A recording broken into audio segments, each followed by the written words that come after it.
Hello everybody, this is a 2014 update. It's been a very long time since we put a video up.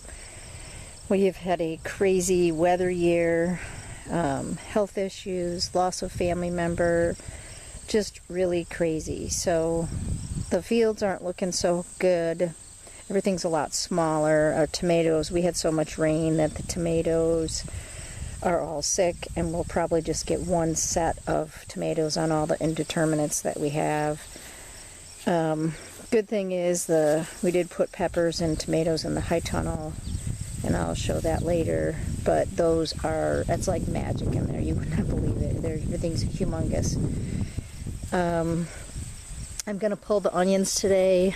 We had tons of rain, and then no rain, and then tons of rain, and now we're to no rain again, and the soil has just been leached of nutrients. So the onions in the way they were planted in the fours, did pretty good on one end of the row and not too bad on the other end, but the middle, lots of tiny ones.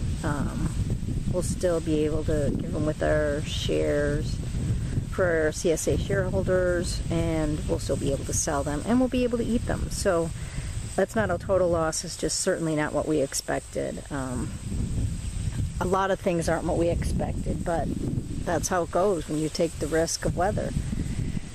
You know, if farming was lucrative for everyone, especially organic farming, everybody'd be doing it, right? Well, not everybody is. So let me just show you what the 4-weight onions, our Russian hot peppers, are doing really well, though. Even though the plants aren't as big as we thought they'd be, they're still yielding. Jalapenos are yielding. There's pepperoncinis out here somewhere. They're yielding. These are giving some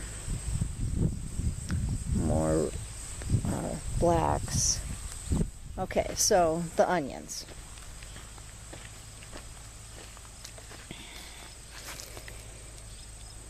Let's see, and the weeds. See the weeds? Yeah, we got inundated with weeds, and it was so wet we couldn't even pull weeds. And then once we got to pull weeds, it rained again.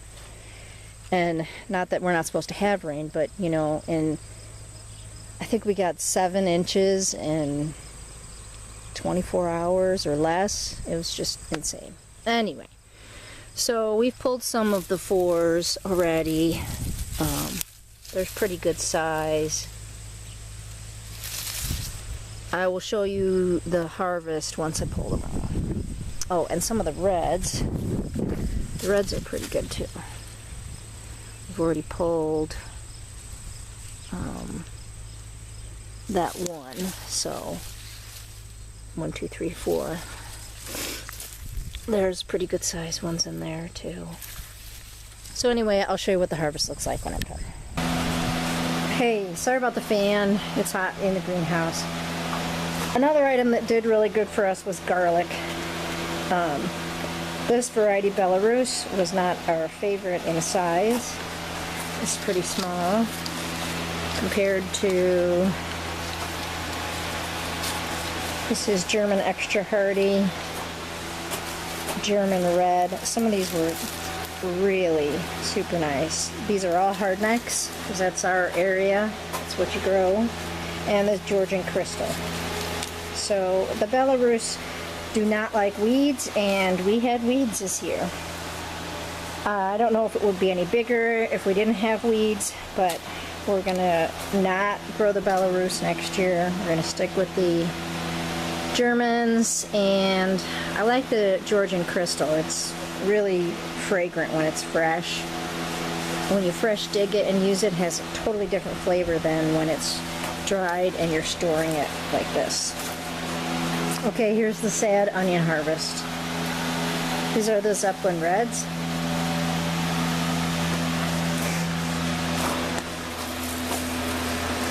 Not very big at all. I left some of these out there. This one actually could have stayed in the ground. Several of these could. I left some more out there. They were still maturing. A lot of these tiny and even smaller.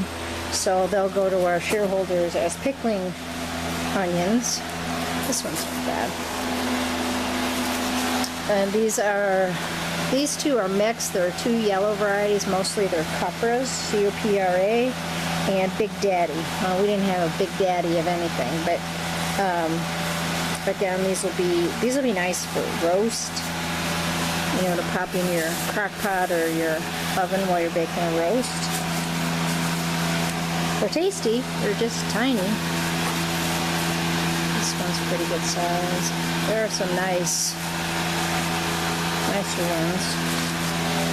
They're over here, and we'll have to turn these so they don't get too hot and the greens die. So this week we'll cut off the tops and let them dry more. And then there's some over here. This one's not bad in size. You know, fall cabbage, get ready to go out. Okay. These are the field tomatoes. They're all heirlooms. That's probably why they didn't do so good with the weather. But they're all real leggy.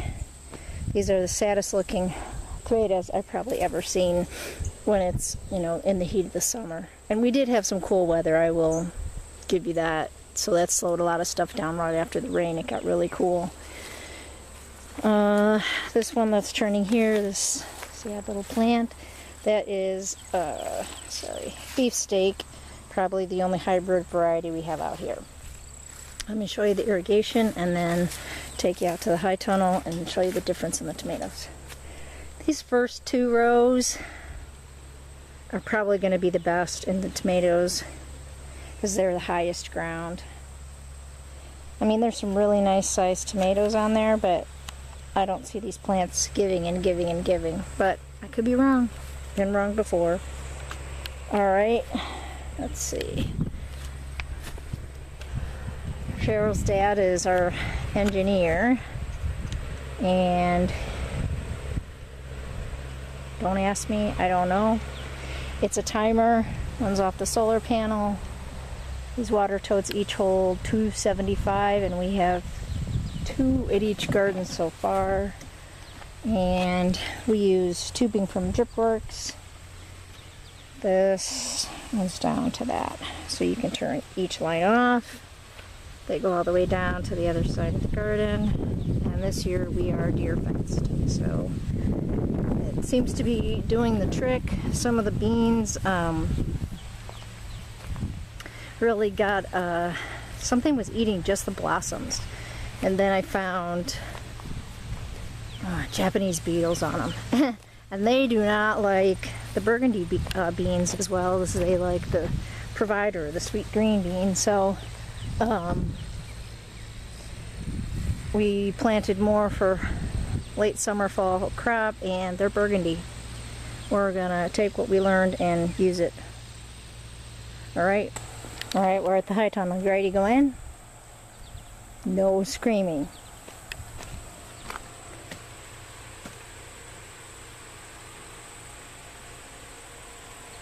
Okay, so these are hot and sweet peppers, 3 rows. It's got some coolness going on in here. There's more of the blacks. Check these out. I think these are the mustard habaneros that we got from Baker Creek. Pretty cool looking. I think these are more mustards. These are the lightning mix habanero. Again from Baker Creek. Same with these. This is a Principe Borghese. It's one plant in there. These are the tomatoes I dry. They're superb for drying. Everything in here is tremendous in size. I just don't know if you can. It's like magic. Everything we put in here was crazy. I could spend probably 5 hours in here pruning these tomatoes, but it's so hot that it has to be super early, super late, and if it's super late, then you don't have light because we have electricity in here, but we don't have light in here. Okay, see all our weeds? Isn't that nice? But Our sweet potatoes are blooming. So we decided this year to do half of the high tunnel in sweet potatoes and half in peppers and tomatoes, and check these out. These are a new blue strand of heirlooms. I think a farmer in California created them. Alright, so we also put eggplant in here, and they are humongous plants. Jalapenos going like crazy. Our celeriac is bulbing. You see that? So this is celery root, and we have several in here, and we have some out in the field, and we're finally going to get some out in the field. We've tried them 3 times, and last 2 years were drought. Oh, I forgot to show you the basils out in the field. These are going to hopefully last for fall, and we have a few lemongrass in here. We did not plant any in the field this year. These beauties are called, I think these are the Tolly's Sweet. They're a frying pepper. There's Casper eggplant. And there's more. And these guys are the ping tong. Aren't they cool? There's a lot of them on one plant. 1, 2, 3, 4, 5, 6, 7, 8. 8 on that one plant. I put one of these in vegetable curry last night. It was amazing. And this one is the Italian. That's another ping tong. Ooh, that one needs to be picked. More tomatoes are turning. I'm going to show you an orange tomato in a second. I believe it's the Amana orange. Oh, here's the Italian. Whoops, my finger keeps hitting that. Sorry. Alright. And then, whoops, gosh, get it again. 2 more rows of peppers on this end. 1 row of eggplant. And all these tomatoes. Now check out this Amana orange.